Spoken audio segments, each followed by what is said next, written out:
Yeah, no worries. So now, Torie-Ellis, just a quick intro. So, Heavy Brand Podcast is a youth mentorship podcast. It's really international. The main goals are to inform, inspire, and motivate young people all around the world. I migrated to Detroit, Michigan from Ghana, West Africa, which was a British colony way, way back. Detroit actually has is home to one of the most famous boxing gyms in the world. It was called the Oh, Kronk Gym, and the Kronk yes, yeah, yeah. Gym probably produced, I would say, the highest number of world class fighters until it closed down a few years back. So boxing is definitely much appreciated on this podcast. Oh, So now, Torie-Ellis, kind of we're gonna go kind of backwards here in this podcast episode. And if I mention like specific locations, it's because, for example, Birmingham. When you say Birmingham, there's a very popular city in the United States called Birmingham, Alabama. So we got to specify Birmingham, UK or something. So here we go. okay. Um, Share with us a little bit about how you got into the sweet science and the sport of boxing. I'm sure you start So I off with was, something else. yeah, so I started out kickboxing from the age of 11.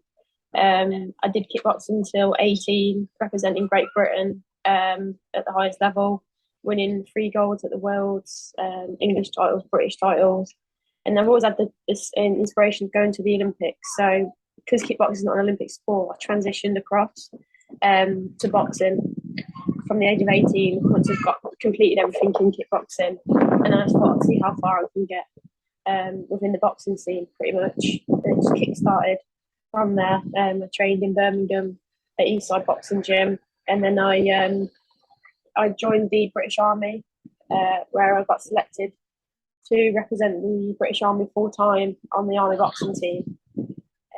After that, I entered we entered the championships, the national championships with the boxing team, whilst I was training full time. And from there, I won the elite championships, which gave me trials for Team GB. And then it's pretty much a career kick-started from there. And I've been representing Great Britain for the last 4 years on Team GB internationally. So it's pretty good. Awesome, awesome. And now a little geography lesson for myself and for our younger viewers. Does GB or Great Britain consist of what does it consist of like Ireland, Wales, Scotland? Like what exactly does it consist of? Yeah, so it's Scotland, Wales, and England, the three nations are put together, and we all train in EIS in Sheffield, which is the home of GB boxing. That's awesome. Now, in the United States, you have the 50 states and whatnot, but you have an East Coast, you have a Midwest, you have a South. Um, there's still sometimes certain rivalries amongst the regions. Have Yeah, you ever encountered that with Team GB as far as little subtle little rivalries going around? yeah. There's a little rivalry between Wales, Scotland, and England. Obviously, so it's a little competition all the time. So yeah, there is a little bit of rivalry in it. Fair enough. Fair enough. So are you still in the army? Yeah, so within the army. I'm on it's like a special army elite sports program where I can represent Great Britain and be released from work. There's only 12 athletes within the army that are actually placed on this program, and it's if they're at a high level on the verge of representing Great Britain at a high level, pretty much you can go train full time within your chosen sport. So yeah, there are only a limited numbers of athletes that are on that program in the army. Excellent, excellent. You could definitely teach myself and the younger viewers the importance of time management. Obviously, you're able to multitask, juggle, all types of various tasks in one day. Now, as you were describing kind of your path into the sport of boxing, I hear a lot of winning. Now, as far as the losses, obviously you haven't lost very much in life. Do you focus more on previous victories or previous losses when you're preparing for your next fight? I think when you prepare for your next fight, you have to take. So my recent fight just gone at a tournament. I boxed in the finals, and unfortunately I had salmonella, and I still managed to fight in the final. I didn't get the decision. I got come away with a silver medal, but it just shows that even on your deathbed, I've got that resilience to just get in there and give it my all, sort of thing. So I know that for my next competition in September, I know that with that mindset that I'll be in a better state and I'll be able to perform at the best of my ability. Excellent, excellent. Now, you know, kind of piggybacking off of your mindset now, obviously you're a very competitive person. Take us back to Torie-Ellis growing up. Share with us a little bit about life on in your side of the world, how you kind of develop that killer mentality and mindset. I think I've always been quite competitive. I come from a family with there's five of us as kids, and we're all sporting people and we're all competitive. So I've always had to compete with three of my brothers, and it's like I've always wanted to be the best. So being a girl, you kind of get brought up to be tough and just like the boys. So it's just always been within me. Awesome. And as far as the sport of boxing, at least here in the United States, the sport has seen a shift from where in the past boxing amongst Americans was mainly a sport that was for youth that grew up in harsh environments, the ghettos, the streets. Flash forward to now, boxing is now a sport for different social classes, at least in America. Is that similar in GB in your side of the world? Yeah, I think now within England, it was like one of these places you'd go to get out of trouble, and just you go after school to take your temper out on things, and just kind of enjoy sort of like things like that. But now it's a lot more open minded, especially for females as well. It was very limited, like they didn't accept guys, didn't accept girls boxing. So now there's a lot more females from the United Kingdom that are actually taking part in boxing, which is really good to see. Awesome.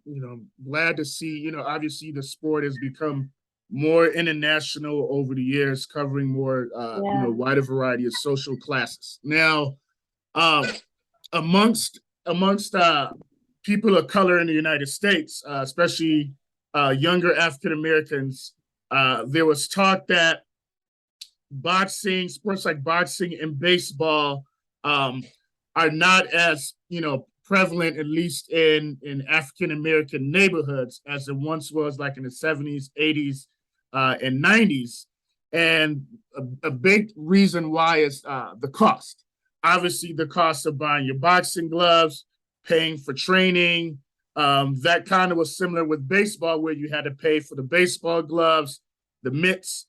Whereas a sport like basketball, Torie-Ellis, basketball is pretty much free. There's basketball hoop. There's always a basketball around. If not, a basketball is fairly cheap. Now, kind of share with us, the cost behind getting into a sport like boxing in your side of the world. To start out, it's pretty cheap. Like it was in my boxing gym at home. It's £5 for the week, which is, I'm not sure the equivalent to the US dollars, but that's pretty cheap for the week. Yeah, because a membership for a gym membership's about £40 a month in America, in England. Sorry. So you've got boxing where you can go every single night for £5 for the week. It's pretty cheap. Obviously, the equipment's a different story, depending on what you want to get and what you want to purchase. But if you want to look good in the ring with like flashy boots, then you have to pay the price. That's the only thing. But people get sponsorships and stuff like that, which can cover that cost. But starting out, it is they are like quite expensive for like good quality stuff anyway. Okay. And this is a question that you probably don't get very often, but um, for picking out like your boxing outfit for your fight, um, I assume that you're going for something that's lightweight at the same time, something that doesn't hinder your movements. What is your thought process behind picking the right outfit? Are you picking it yourself, or do you have someone in your team that's picking your outfit and then telling you, hey, this is what you're wearing for your next fight? So for Great Britain, you have to wear it's either red or blue kit, like this Okay. colour strips. When you go professional, it's different. You get to pick your own fighting kit. But for like boots and stuff, you select them. Whereas I go for comfy boots, which usually it's Nike boots because they're comfiest. And it has to be matching socks as well to go with the red or blue. So it has to be matching, otherwise it's a bit like mind game. So You you have can't you go have to out look there with, look the with part. tie-dye colors on a uniform. So sometimes I wear all colour coordinated, and then in the finals I'll go one blue sock, one red sock. Okay. Just mix it up to stand out, you know. Mix it up. At the level you fight at, Torie-Ellis, I'm pretty sure that you don't just spar with girls 100% of the time. Kind of share with us the difference between sparring with a female as opposed to sparring with a male. Um, well, obviously we still spar with the lads, but they'll keep the power down as such. But it's good because it challenges you in different ways, sparring different people, and obviously at GB you sparring the best of the best, so you're always sparring. Your level of sparring is always quality sparring, competitive sparring the best of your ability, and that's the way you improve and get the best out of your performance. Okay. You know, obviously the bar is always, high, at the level, pretty much at the level that you're at. Um, Kind of share with us a typical day in the life. What does your typical routine look like from the time you wake up from your slumber? How does your day Yeah. usually go? So we're based in Sheffield, which is where we live for the duration of the week for the camp. We'll wake up at 7 o'clock. We have to weigh in every morning, and then we'll go back, get changed, get ready to go to the track for 7:30. We do a track session at 7:30, which is usually sprints, intervals, or like an endurance kind of strong run on the track session. And then we'll go back, have breakfast. After that, we'll have another session, which will be like boxing session or strength and conditioning. And then we'll go back, have lunch, uh, obviously showering in between. um, and then we'll go back again, and we've got boxing, which is sparring usually, or some sort of third session. So we have 3 sessions a day, and then it's that pretty much every day. And then we get to come home on a Thursday, and then we usually will train at our club on a Friday, and then do a little something on a Saturday, and then rest on Sunday. That's what my week looks like, pretty much. As far as your diet, do you have any special set diet, or do you pretty much go based on how you're feeling? Well, I eat pretty clean anyway, so because I enjoy eating healthily, just feel better, sort of thing. And obviously, when you're preparing for a competition, it's important to you have to be quite close to your diet, and then weight because you have to make the weight each day. You don't get no allowance in the competitions and the tournaments. So that's one thing to be mindful of.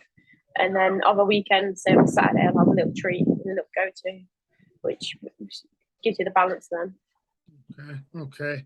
And speaking of balance, a big thing with my podcast guest is kind of getting them to share the importance of what we term here self-care, which kind of taking time out of your busy schedule, tending to your mental health needs, recharging, refocusing. See, you're out on vacation in Spain. Yeah. How often do you take vacations, and how often do you do that self-care piece? Not that much, but I've been fortunate to my mum lives in Spain, so luckily she just bought an apartment so I can come and travel, which will be a lot easier now that COVID's disappearing as such. But usually we do get time off after competitions, like a week or so, just to recharge, and then you go back in. We train full time throughout the whole year, so it's quite intense. So it's important to have a weekend as well to rest and recharge, ready for the next week.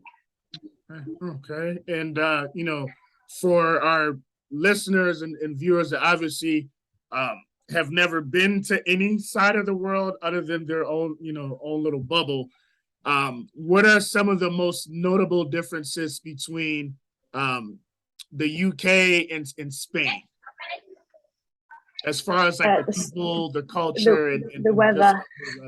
Okay. The weather. In England, we don't get as much sun, but in Spain, it seems to be pretty sunny, clear blue skies all the time. I think if it was like that in England, everyone would be in a proper happy place. I think I'm made for a hot country anyway. I don't think England's good for me. Yeah, food-wise, are you sticking to your diet while you're out in Spain, or you're eating, whatever seems appealing? I mean, when I'm on holiday in Spain, I usually eat a lot more seafood. I like fresh seafood. So that's fairly healthy anyway. And it's never usually cooked as good in England, so I don't tend to eat it in England. But when I come here, I always go for the fish options. I enjoy that. Okay. And obviously a few ice creams. Fair enough. Now, a really challenging question that we have for our guest.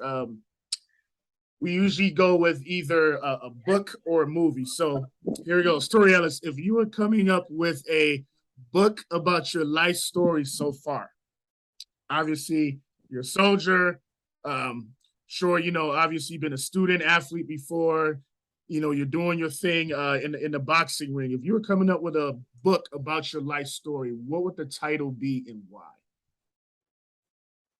That's a good question. Put you on the spot. Yeah. I